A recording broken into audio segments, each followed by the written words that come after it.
Do you seek him? You have found yourself among those who roll the dark dice. What you are about to hear happened long ago, a story brought back from the edge of oblivion, dutifully transcribed and enhanced orally to better captivate your attention. Previously, the team set off from Ilmater's Hope to find the town's missing children. Instead, something else found them. Now within the roaming forest, can they endure the trials to come? Will the team's resolve hold up? Will odds roll in their favor? Fear the strangers in your midst. Never play games of fate. Welcome to the domain of the Nameless God. Dark Dice, Chapter 11. Scars.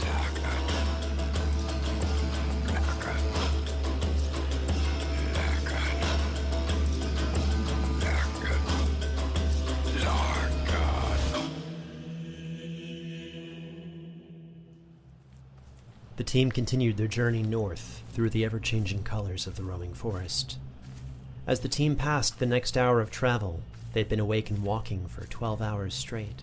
Bodies sore and weak from the day's encounters, they felt strongly the effects of fatigue upon their bodies. Not in the game mechanic sense yet, but just in a cinematic sense.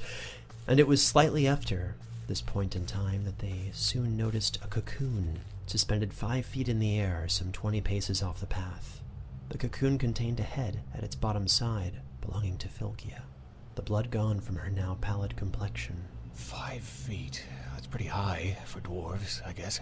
I think I can shoot the cocoon down. Well, we can't step off the path, but she seems fine out there. I mean, we need to discuss the really obvious thing. She may be I did tell you something happened in those tunnels. Yeah. She tried to kill me. We were fine, but then she just stabbed me, very nearly killing me.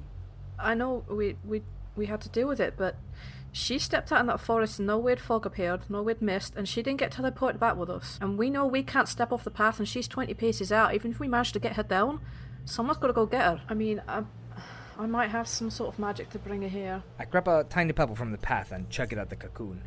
Flygia! The stone struck the body of the cocoon, swaying it slightly.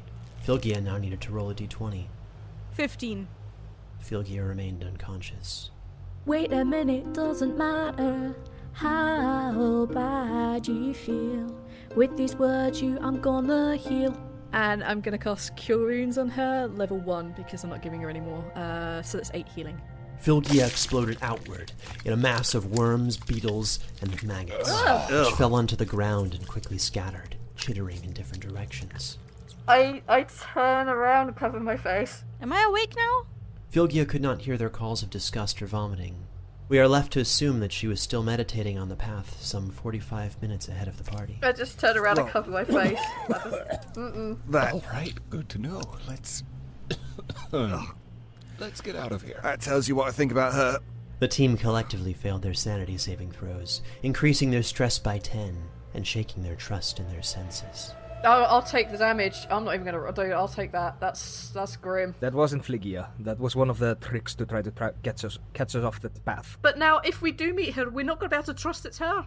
Anyone we meet from this point. Welcome to my world. I think most of us didn't trust her anymore after the incident. To clarify, Iaus did attack her. I did not. From my perspective, it looks like you were even using Father Westpike as a human shield. It doesn't matter. I did, no. I hadn't even pulled anything out. I was not going to fight her at all and never struck back.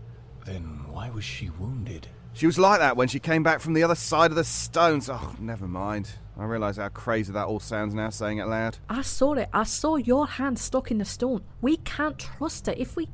Even if we do meet her again, even if that isn't her, we can't trust it. Whoever gets the unfortunate task of staying up with her, keep an eye out. Don't turn your back. Y'all know how much I like to sleepwalk and stab people in the chest, so the trust is thinning all around. I'm maybe going to suggest that when we do go to sleep, we do it as a 2 and a 3. I mean, Soren, it's not your fault we can't trust you. You understand that, right? I hope so. Okay, so that leaves 2 people who can't do a watch. And that leaves 3 of us. Can we put 2 people we don't trust on watch together? We can't have you both on watch. We can't do that. Fair enough. This is a problem for when we sleep. Let us keep moving and hopefully find Flygia. Rowena, who held the cursed map, moved to lead the party. We can't go anywhere but this path, so there's no point having the map out. Let's not make ourselves more insane. Rowena, get behind me. I'll take the front. Well, I'm pretty sure this path is wide enough for 2 of us. And so the team continued on for another hour, and with Soren in the middle of the party, staring at the backs of Rowena and Father Westpike, silently fidgeting with the bleeding dagger, his grip on reality deviating further and further. It required a perception check. 19. Soren Arkwright noticed a shadow moving across the edge of his vision, immobile when he looked at it directly. It was his own shadow, but Soren was smart, smarter than a mere shadow. He was able to trick it into a moment of laxity, looking quickly enough at it to see what it was doing. Stupid shadow. Soren was able to witness his shadow rise up from the ground, the outline of their shared dagger clean in its hands, poised to stab Rowena in the back. But as it saw Soren notice its bold actions, the shadow turned to face him and silently laughed before a blink made it vanish. Soren realized that he couldn't have seen his shadow because in this light, the shadow was beneath him. He stopped for the briefest of moments, acting as if he dropped something, and violently stabbed his shadow for a few moments until he'd earned the attention of the rest of the party. Soren?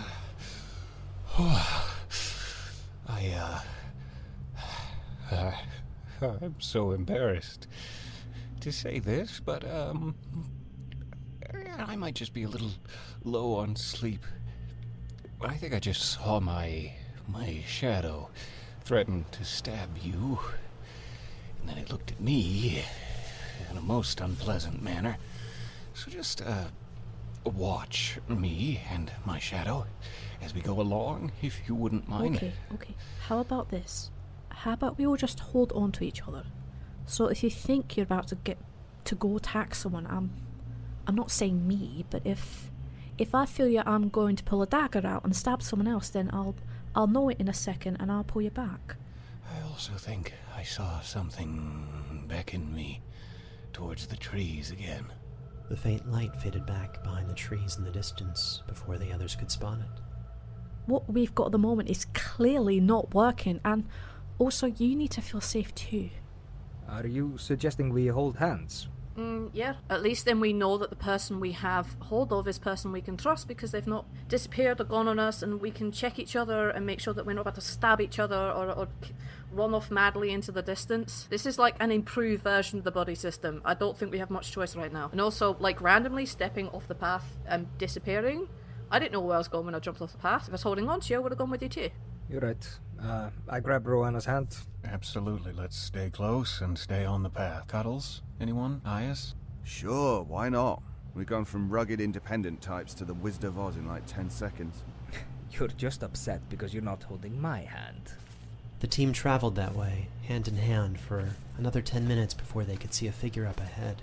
Slow at first, but gaining speed in a sprint toward them. It looks too small to be Flygia. It couldn't be. Barrin? A young boy garbed in simple clothes ran at full speed toward the party, tears in his eyes. Daddy!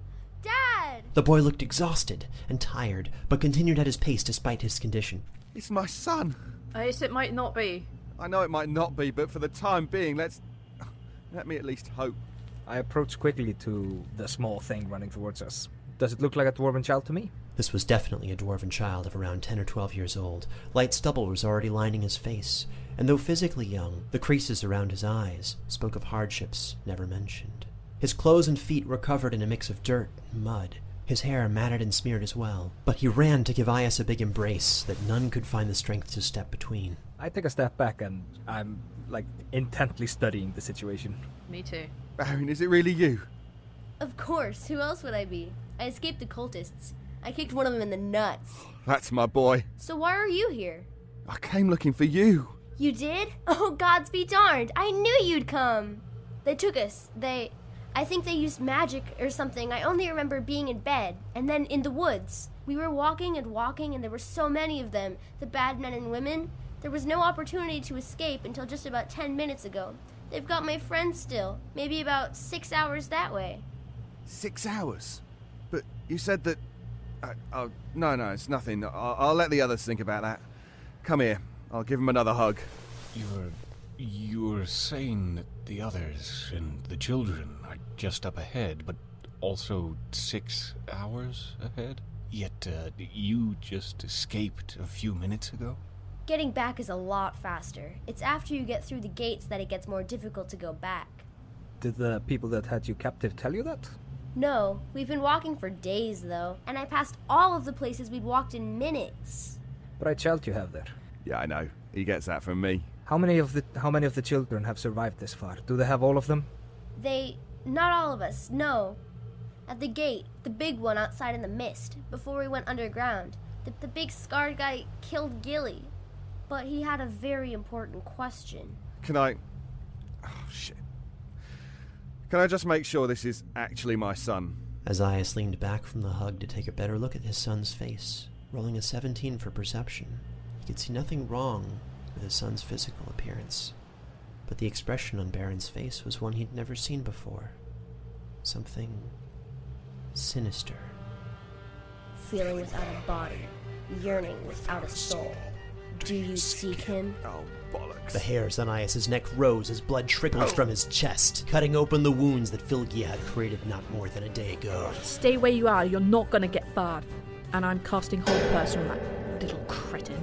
The creature pulled the knife from Iaus' chest, an ornate dagger, before quickly dashing off the path into the woods with a delighted laughter that twisted into a horrid shriek.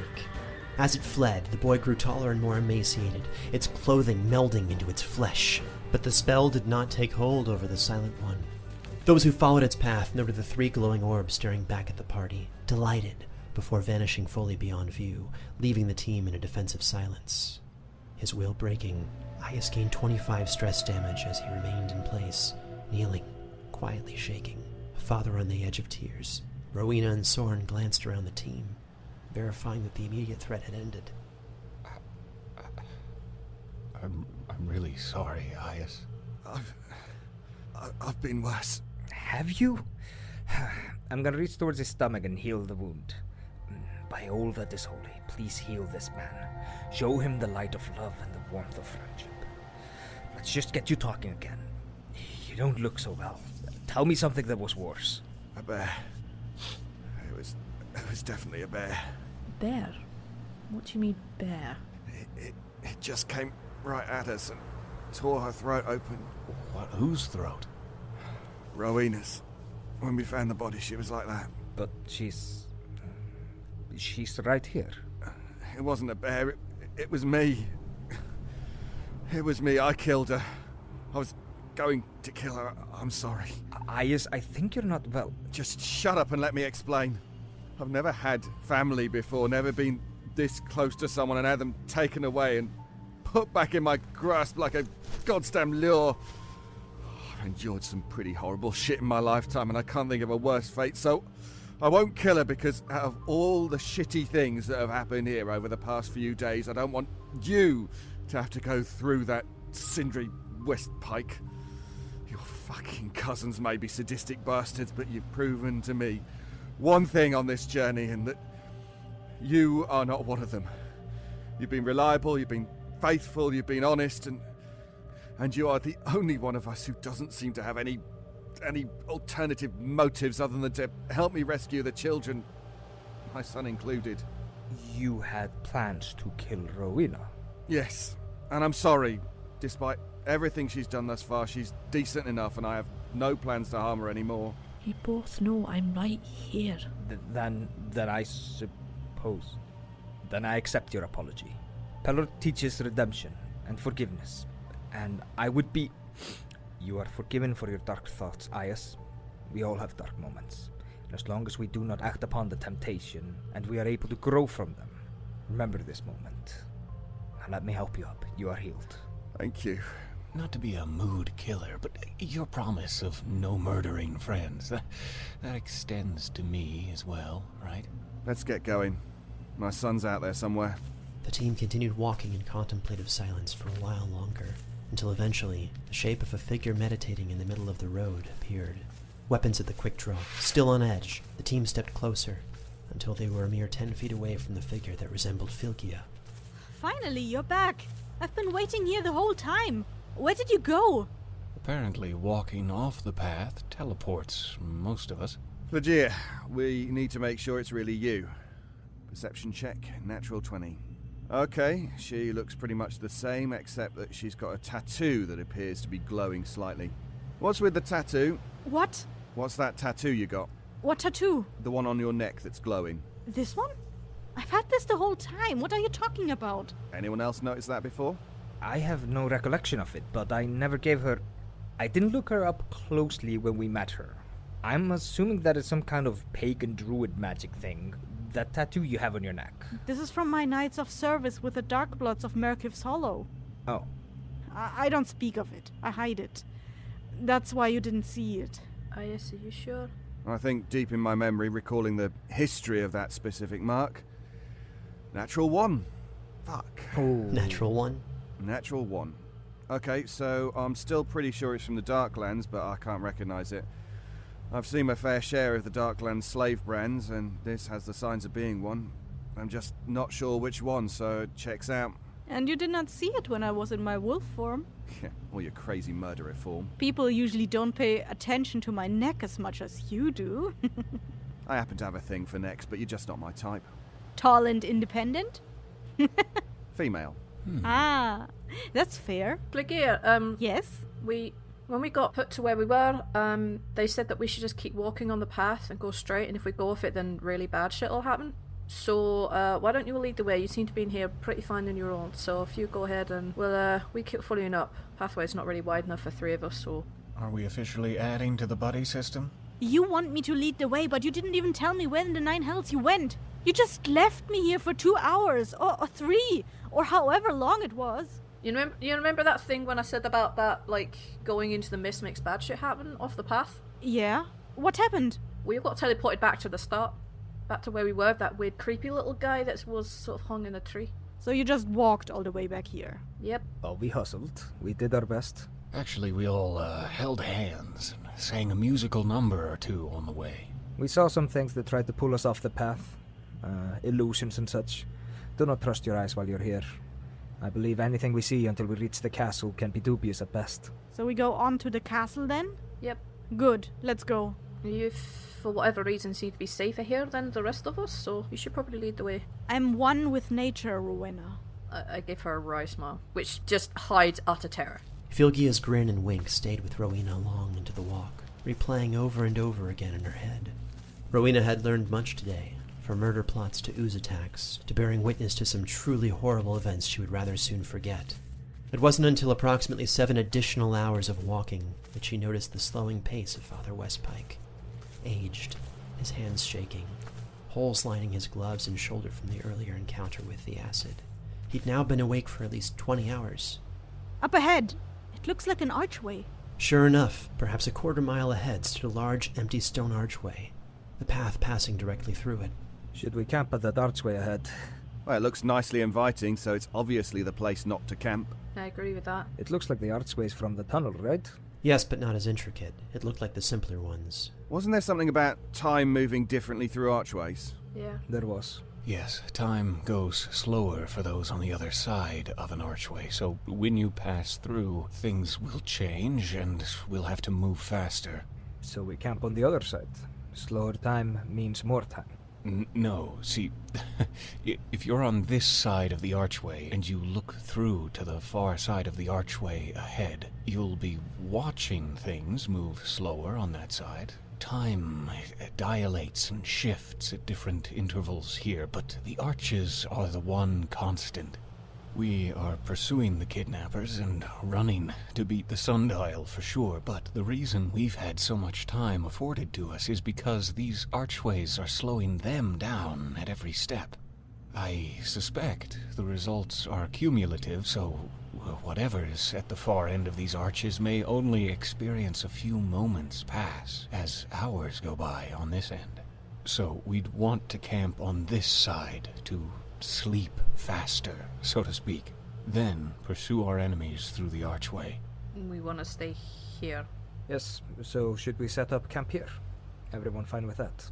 Well, I would prefer that. any part of the pathway is all the same, really, so it doesn't really matter. Might as well put our beds down here and set a fire with some food. Okay, I'm going to step right on this particular patch of road. It looks extra soft. Who's going to be taking the first watch? Might I suggest that Lady of Bunnies and Soren and Father Westpike have the threesome and me and Rowena take the other watch? Why don't we overlap? Just do series of overlaps because we're not going to get enough sleep otherwise. So rather than having the troublesome twosome together, we'll split them out.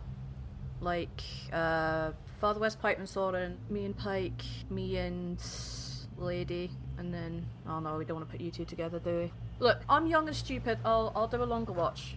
I'll do a double watch with Flygia. Sure thing. You all get some sleep. We'll take it from here. Father Westpike and Soren each sat down and made themselves comfortable, while the rest of their number prepared themselves for sleep, and had no difficulty whatsoever finding unconsciousness. What did both men find themselves doing during this time?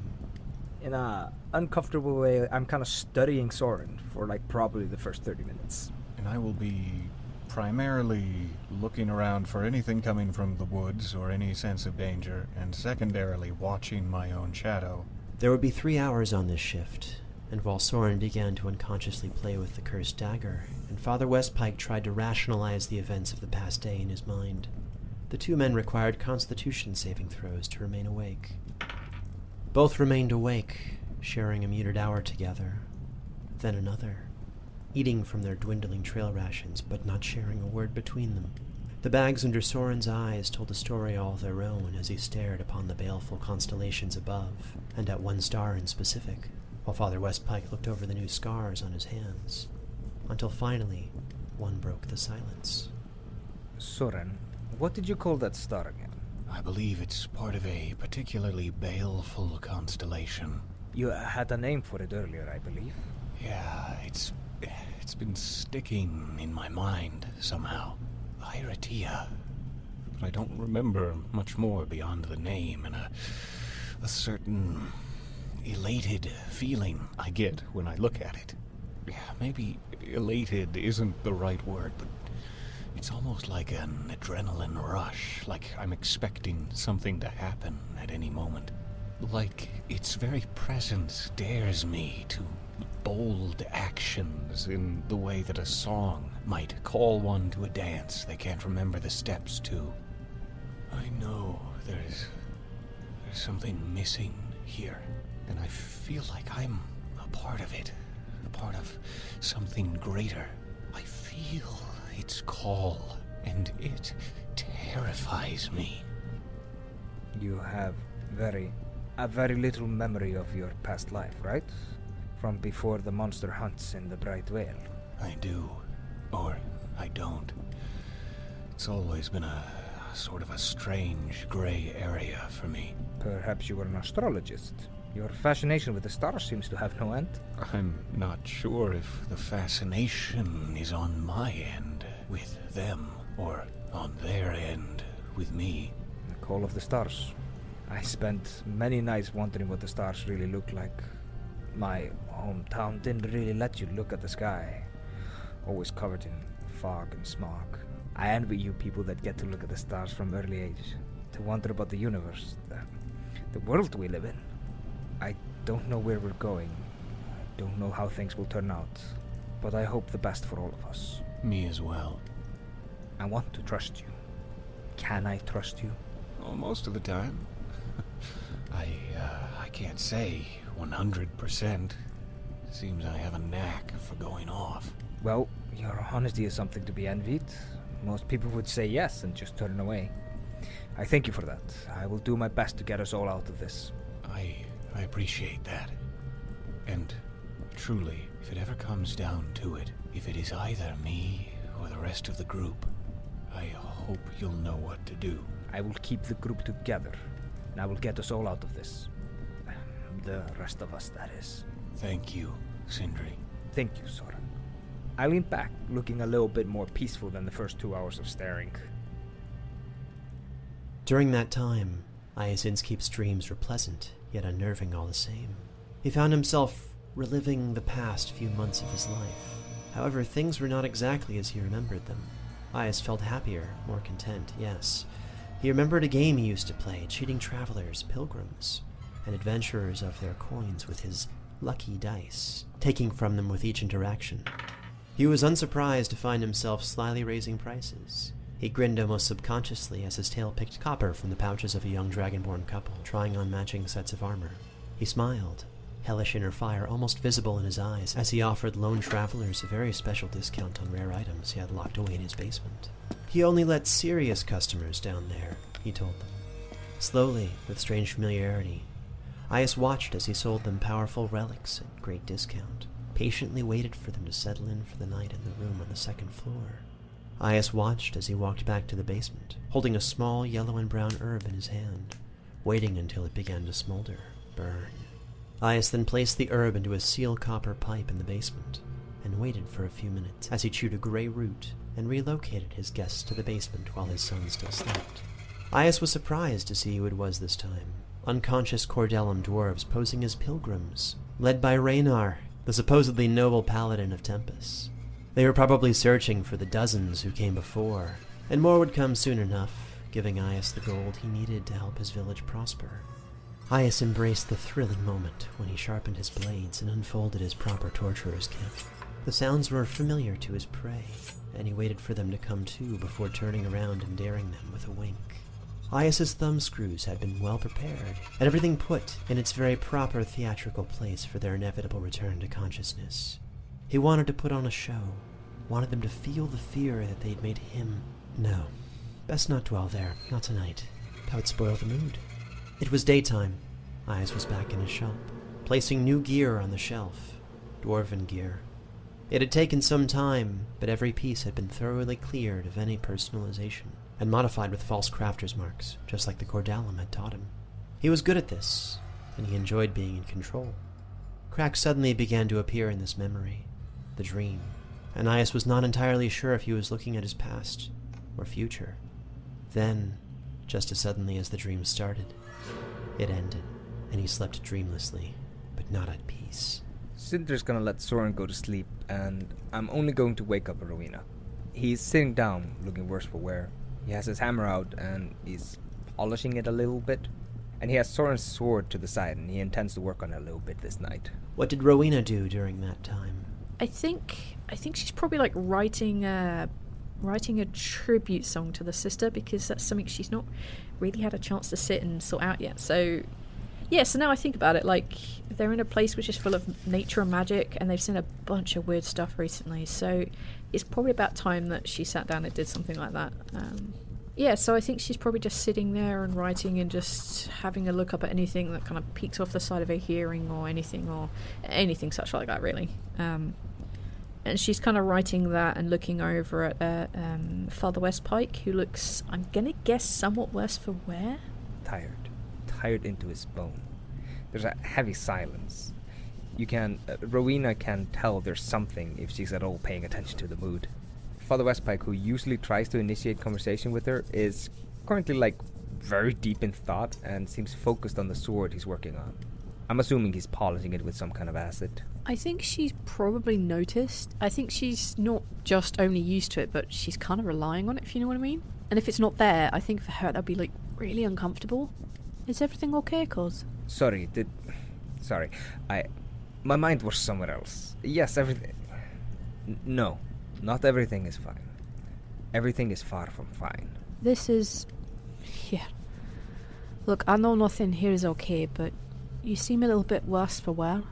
Is there anything I can do? It's mostly... I have to ask you some questions, and I need you to be completely frank and honest with me.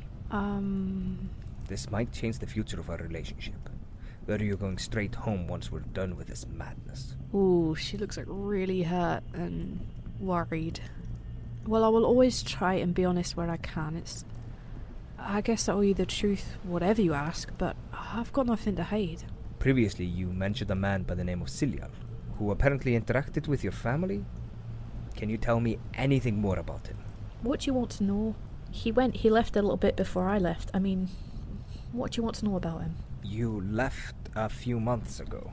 Yeah, it feels like a lifetime ago, but I think it's been 3 months. And this man, Silial, do you remember his last name? Yeah.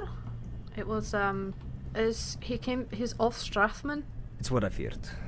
It's very strange. Very, very strange. Because this is a man from my past, since I was probably younger than you. Well, that doesn't make any sense. He was definitely human. That's the thing. He is human, and as we know, they don't last as well as us. No, you finally get round to knowing them, and then they pop their clogs. Not really worth traveling with them usually. They just stop halfway through. Maybe it was just, I don't know, maybe it was the son, like Neem handed down. No, that's the thing. Celia didn't have any children. He didn't have a wife, as far as I know. And the last I saw of him, he was being lowered into jail for life. Well, I don't see how he could be the same person. I mean, what can I tell you about him? His face is just a mass of scars. He's middle-aged. Well, he's undoubtedly seen much hardship since I saw him. He was a friendly-faced lad when I met him. A trader back home in Frostire Mountains. Traitor? No, sorry, a kaupmaður. A merchant, I think is the correct word for them. Oh, okay. Sorry, I don't have as much fluency in the common tongue as I am often credited for. What do you want to know about him? What did he do? What was he doing? He should be dead, by all accounts, but not just because he was lowered into the crag, which is a death sentence for anybody, but the time also. Well, what was he doing? What did he do with... He was one of really good friends of... Oh, bother. So this guy named Renax, who was someone I got involved with, and he was always, Celia was always pushing for me to follow what I wanted to do, and he was a fairly nice guy. Except for his outward appearance. He always dressed like an adventurer and always had a sharp quip for every equation. He dealt in relics and seemed to have connections deeper underground than any clans I personally had met with. Underdark stuff. Great world below the world. He also had this big hatred for elves, which he didn't exactly keep well hidden now I think about it, but... Okay, well it didn't seem weird at the time, and I don't know if I knew exactly, but... Okay, so he basically set me up with Renax, talked him up, got me to go visit Renax. He had really great date ideas, very romantic, but on one of my midnight excursions, I get home to find him going through my ledgers at Cilia. Like, he totally just let himself into my office, and I was right pissed, but I kept my cool, and I played the long game, and I followed him, and I watched him talk to some... I assume a dwarf in a hood and a garb of nobility, but I never really got to see the face. But I really didn't want to get caught. I wasn't supposed to be out. I wasn't supposed to know this. And I didn't say anything to him then because it was just me alone, on my own. And well, I figured it would be easier to talk to him in the morning with some guards at my side. And well, he still caught me. He found me watching him, and I don't know how he saw it or how he heard me, because I was watching him 1 minute and the next minute he was right beside me, behind me, threatening to tell me old man about what I was doing with Renax and threatening to have my name torn from the clan records. This was the weird bit. It's weird, and I don't know if what I saw is what I saw or what I heard was what I heard, but I just had that really weird feeling when he was so angry at me. Like, I don't know if what I was seeing was what I was seeing or just a magic thing. I'm sorry I'm rambling, but it's weird. But it was like he wasn't just a man, but after our talk he seemed to kind of disappear, like he wasn't really there. I'm sorry, who was Ranax? And what was he? What was your dealings with him? If I understand if you don't want to answer me, but this is very important to me. Ranax, he was a trading partner of my father, and one of those. Yeah, I don't know how deep the Cordalan were in at the time. I don't know any of that. I was trying to avoid that like the plague. But Renax was always very kind to me, and well, we got along really well, and you know how one thing can lead to another, and he promised to take me away and marry me, and well, my father found out after Ciliel disappeared, and my father told me that Renax was a married man with children, and that I'd brought disgrace on everyone and everything in our family. So he sent me to you to see how living with people like you was not as good as living the life I had. I am sorry for your troubles. I wouldn't wish that kind of happenstance to anybody. But to tell you the truth, anybody who's dealing with Cilia at this point, I believe them not to be south of mine. What do you know of him? I know very little. Well, No, I know. I knew a lot of him. What he used to be. A trading man who came to Frostire Mountains to trade for metals, rare metals, crossed by the Gordalum who had infected the political system of my hometown. Sentenced to death for simply wanting to buy. Lies spread about him. I tried to speak out for him. I was too young. Nobody wanted to listen to me. Last I saw him, he was screaming for help, being lowered into the crack. He was a trading man, taught me many stories. He was the first one to tell me about the sun you could see for 12 hours a day. Yeah, I don't know if you've been to the Western Frostire Mountains, Westman's Hold. It's deep in the crevice near the Blackstone Forest, and the sun doesn't shine there so much. And the few hours of day we do get sun, there's usually heavy fog and clouds suffocating it out. He told me about places, big empty plots of land where you can see the sun for 12 hours a day. Just bathe in it. Something magical to me. At the time. Well, if all you knew was kind of darkness, then yeah, a place with nothing but light sounds great. So at this point, I just wish the sun would set in this forest so we can have any sort of regular cycle. It'll be nice to see any sort of sky, really. Yes. Underground's a bit... I mean, it's not really that much of a problem, but its weather system's a bit odd. So Cillial was your friend? Yes. I believe he was actually my only friend when I was young. I was a strange kid. I couldn't really deal well with the light of Westman's Hold had, so it gave me constant migraines. I couldn't really focus. The only time I could really think was at night, and that's the only time I could meet him. I would sneak out all of the time and meet him in his little camp. He'd tell me stories, told me about the old gods and the new. He told me about how to buy the metals, how to work them. And I told him stories about Westman's Hold. I told him stories of the crag. I told him stories of Gordalum and the system. Oh. Yes, if only I'd understood how deep and corrupt the system was at the time. I would have warned. I would have told him to go away. It was his sacrifice that opened my eyes to the situation. Father Westpike stared at Rowena, who looked somewhat weaker than just a few hours before. Her sunken eyes catching glints of hope as their conversation continued. His eyes also fell to her back, the mended cloth that once held a cloak. Rowena, I am sorry. I am so sorry. Can you please let me see your shoulders? I saw the blood when the cloak ripped from your shoulders. I have not treated you to any extent. It's the least I can do to ease your burden. No, it's okay. I mean, these are things I've done. I have to live with them, so I'm okay with that. Besides, I've had plenty of sleep. Well, we're trying to get plenty of sleep. Neither of us have slept really well since we left, have we? No. Neither of us has really settled down at all. Are you gonna go find him? Are you gonna go find your family? I have to find Cillial. I have to find out what happened to him. I have to figure out... This can't be. It's too long. Cillial is both the reason I have a wife and why I can't return to her. I have to find him. I have to get some answers. I have to understand what happened in the crag. Well, when we get out of here, we'll go find them. I mean, I've still got Pullo here and there with the clan. They don't know what I got involved in. They just know that I'd gone on a bit of a sabbatical. Maybe we can find them. Maybe we can figure out what happened and get your wife back. I'm so sorry.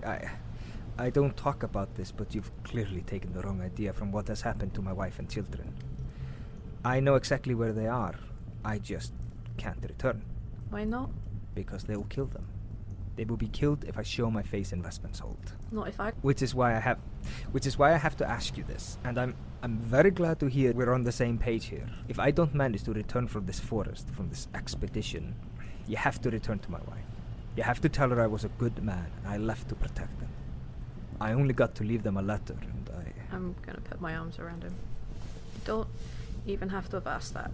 I will go find them, but you're gonna get out of here too, alright? There's no reason for you not to get out of here. I mean, we've been walking a bit, our food's a bit low, but, you know, there's a chance we can find other things and other people, and don't give up hope.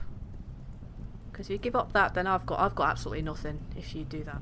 Alright? So you keep your head up, and you keep smiling, and you keep doing what you have to do, but you are gonna see her again. One way or another. And If it'll make you feel better, I promise I'll go find her and your kids and whatnot, but you are getting out of here. Okay? I hope that's true. I hope that's true for both of us. This place is hostile. It screams at me every time I look into the forest, and it stares back at us. The silent one, the unnamed one. Everything here wants us dead. I've been... My luck is about to run out. I feel it. I've been so lucky for so long. Well, I've said it before, but I don't know how you got on without me before, and I'm here now. So, if your luck has changed, it's because I'm here. So, you're going to be more lucky and you're getting out. So, we're just going to do our best to ignore the silent one and the horribleness is in here, and we're going to get those kids and we're leaving. We're getting out of here. Yeah. Okay. So, no more of this misery talk. None of this just in case. I'm not having that just in case conversation with you. Right? I don't want that. But just in case, you'll stand by your words. Of course I will. I mean, I don't exactly do a lot of responsibility. I really don't like it, but that's one thing you do have my word on. You are in no way your father's... She looks down and just smiles a bit. Well, that's all I can hope for.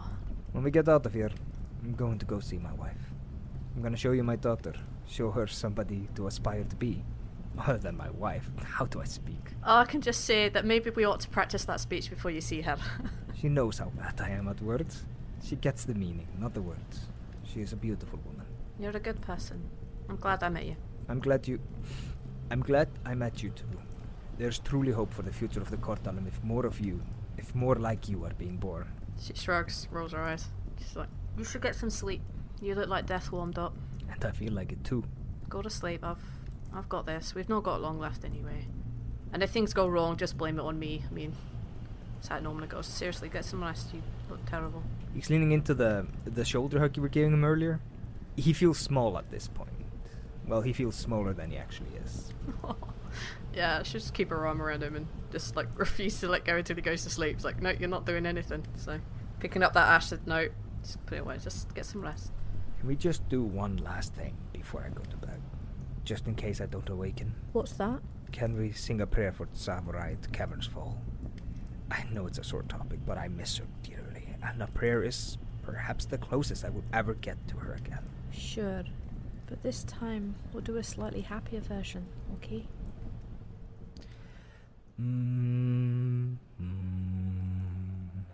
Sola feistir streymi stigur Starmar geislum djúpin blá Dagsins himnesdrottning flýgur dýrlegurnum mændjum á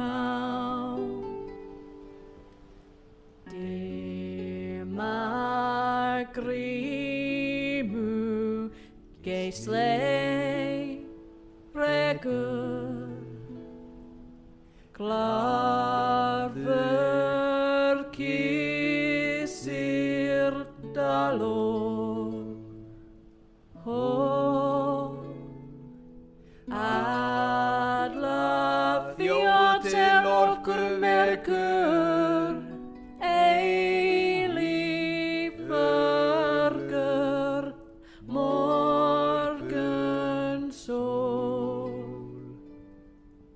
eilífurgur morgunsól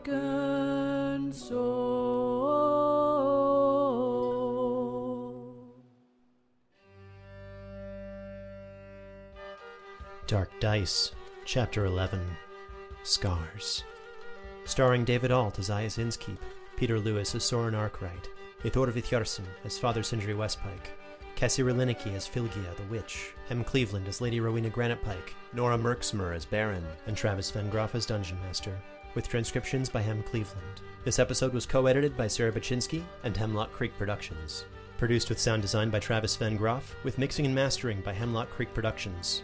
This episode featured music by Travis Vengroff, Sambos Miller, Stephen Melin, and Fui Madane. To support this presentation and get access to bonus releases, music, and an early copy of the adventure, including transcriptions, artwork, and more, please join our Patreon at patreon.com/libertypodcast. You can also follow us on Twitter, Instagram, or Facebook at Dark Dice Pod. This is a Fool and Scholar production. Thank you for listening. I'm assuming Westpike at this point is just done and he's just falling asleep on you. Like, as you lay him down, helping him. Yeah, that's good. I'll tuck him into his little bedroll. Put his nightcap on. Alright. Little dwarf burrito. I mean,